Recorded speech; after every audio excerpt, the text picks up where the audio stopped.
nitrogen faces off with a partial positive hydrogen, and so that's going to work. It's going to tend to hold them together. And here, a partial negative oxygen faces off with a partial, I should say hydrogen bonds with a partial positive hydrogen there. And so these guys are going to want to stick together.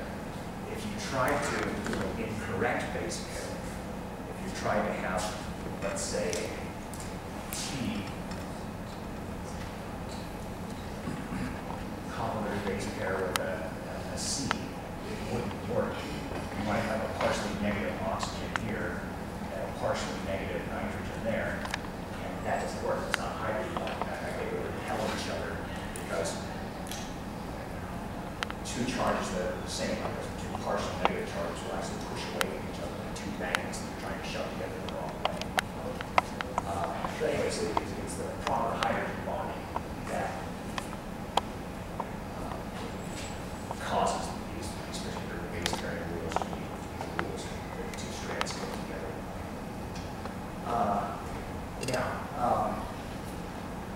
Sometimes it's a little bit confusing. Remember, if you find a DNA strand, it's always pure DNA nucleotides. If you find an RNA strand, it's always pure RNA nucleotides. So you never get mixture within any one strand of DNA nucleotides and RNA nucleotides.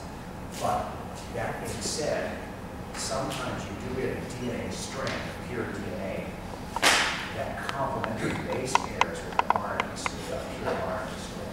And so this doesn't contradict what I told you before. And you still get the same base pairing rules, because remember that G's and C's can be found in DNA or RNA.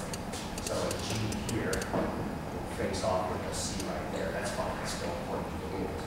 The only thing tricky is if you have an A in DNA, normally if this was a DNA strand at the bottom, you would have a T there, but RNA doesn't have T. Well, that's fine. RNA has U, which remember is almost the same as T. And so the U will complementary base pair with the A just as well. And likewise, an A in this RNA strand will complementary base pair with a T in that DNA strand.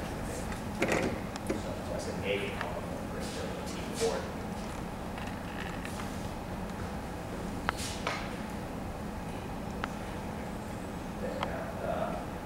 This diagram must be two DNA strands complementary base pair because, well, you can see that they both have T's in those strands.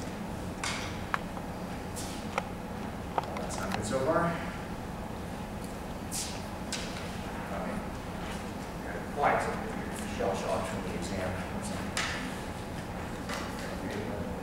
Yes.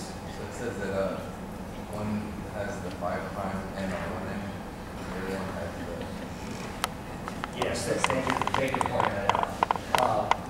So double-stranded DNA, which as I said is normally defined DNA inside cells, is always what they call anti-parallel, meaning that one strand will always be going from 5' or 3' in that direction, and the other strand will be heading in the other direction. Think of a two-lane highway. You always have the two lanes going parallel to each other, but heading in opposite directions.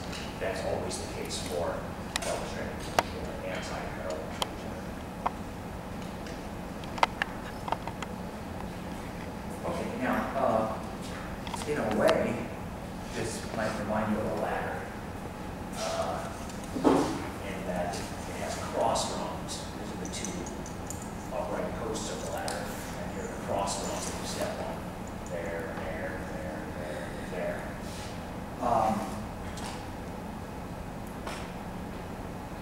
Because of some natural bond angles that are present in DNA molecules, the double-stranded DNA has a natural tendency to twist itself around in a spiral shape called helix. And so it doesn't actually look like this in real life. Actually, I got ahead of myself. This shows why the G's and C's complementary base pair. Again, it's this proper hydrogen bond between that makes them stick together.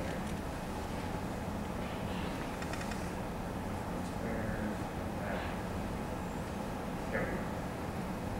So let's bring in the second string, which runs anti-parallel to the first string. Okay. So it has this natural tendency to twist itself to helix shape, kind of a spiral or spring shape, if you want to think about it that way. Corkscrew. Don't let that particular fact fool you, it's still complementary base pairing. G on this strand will go across the complementary base pair. We'll see in that strand, T on this strand, the complementary base pair with an A on that strand. And the backbones are still phosphate ribose, phosphate ribose, phosphate ribose in that strand, phosphate ribose, phosphate ribose, phosphate ribose in that strand. Everything's still the same, just the ladder has twisted itself around to a spiral structure, which is the double piece.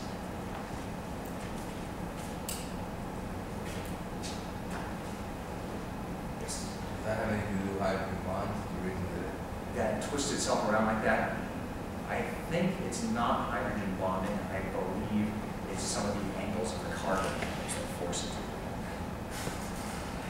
But don't quote me. And there's a cartoon of the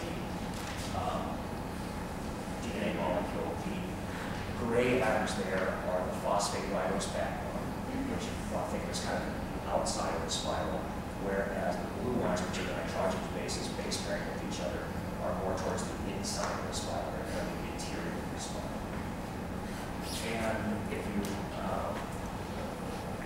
look at it closely, notice that this area has a relatively small groove between the gray backbones, whereas this segment right here has a relatively large groove between the gray backbones. So it's a large groove, relatively small groove between the gray backbones, the large groove. When I was learning this stuff years ago, dinosaurs were still around.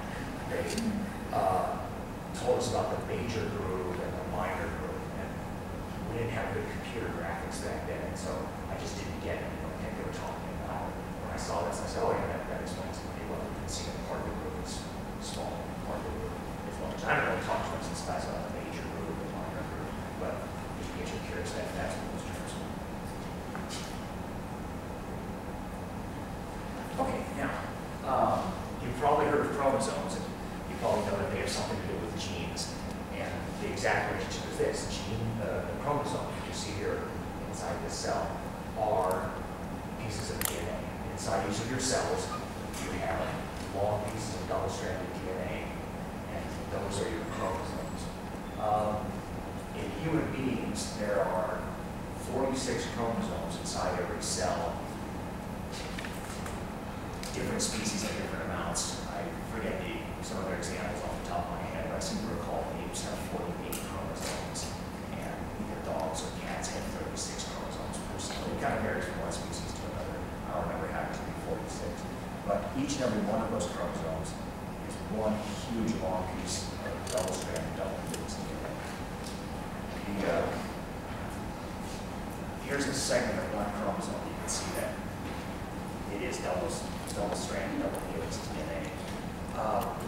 Typically, it's millions of base pairs long. That's how they talk about how long a piece of double-stranded DNA.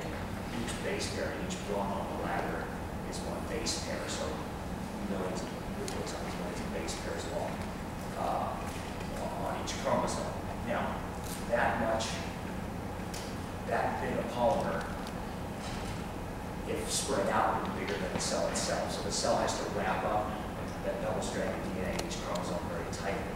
And there are some proteins that assist in that process. These little proteins are called histones, and they function as spools, little wrapping posts for the double-stranded DNA on the chromosomes to coil over. And that allows the chromosome DNA to be a more smaller, compact size that actually fits inside the cell. This is we got to 52 after.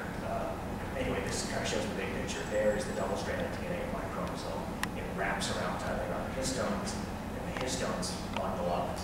And so you get tighter and tighter coiling, and eventually what you end up with is like a chromosome, like cartoon of a chromosome. And we're going to be talking about chromosomes quite a bit this semester, but I guess this is the way you should think about it. Whenever you're talking about chromosomes, think of each one relating to this gigantic piece of double-stranded DNA. It's really one piece of double-stranded DNA. You get to one end of the chromosome, it goes all the way out to the other. It's millions of base pairs long, but it's one piece of double-stranded DNA. Well, let's see. Here we have two complementary strands of DNA. You can see they have complementary sequences. The G from this one wants to bind to the C that one, and the C there wants to complementary base pair to the C there, and C, and these two want to come together by complementary base pair. When that happens, when I click on the button, that's going to happen. And the official name for that is complementary base pairing. Oftentimes it's just shortened to base pairing. And sometimes it's also called hybridizing. So the two strands of hybridized. And there you go. Hybridizing or base pairing, whatever you want to call it. And again, remember that what drives it is hydrogen bonding between the complementary base pairs. Now what's kind of interesting is a DNA strand will only complementary base pair with its complement. Meaning that if there were some other strands present, if there were some other strands present that didn't have the exact right sequence, this strand would completely ignore them. It would drift around and find only the partner that it's supposed to, only one that has the exact complementary sequence. Sometimes in the newspapers you hear about these amazing stories where someone goes camping in the woods with their dog, and the dog gets lost, and then 2 weeks later the dog shows up back at their house, somehow miraculously found its way home. That's the way they think of these strands. They will ignore all the other ones that just don't match up, and they'll find a partner. Okay. Why? Well, it just comes down to that you're looking for the one that has the right hydrogen bond for their complementary sequence. Now, inside your cells, it's always, I'm running out of time. Well, let me do this real quick. Inside your cells, it's always double-stranded DNA. But if you were to boil the cells, then that breaks the hydrogen bonds, and you can split the two DNA strands apart. Now, that doesn't happen inside living things. No living thing hangs around more than one. There's not any to speak of. But during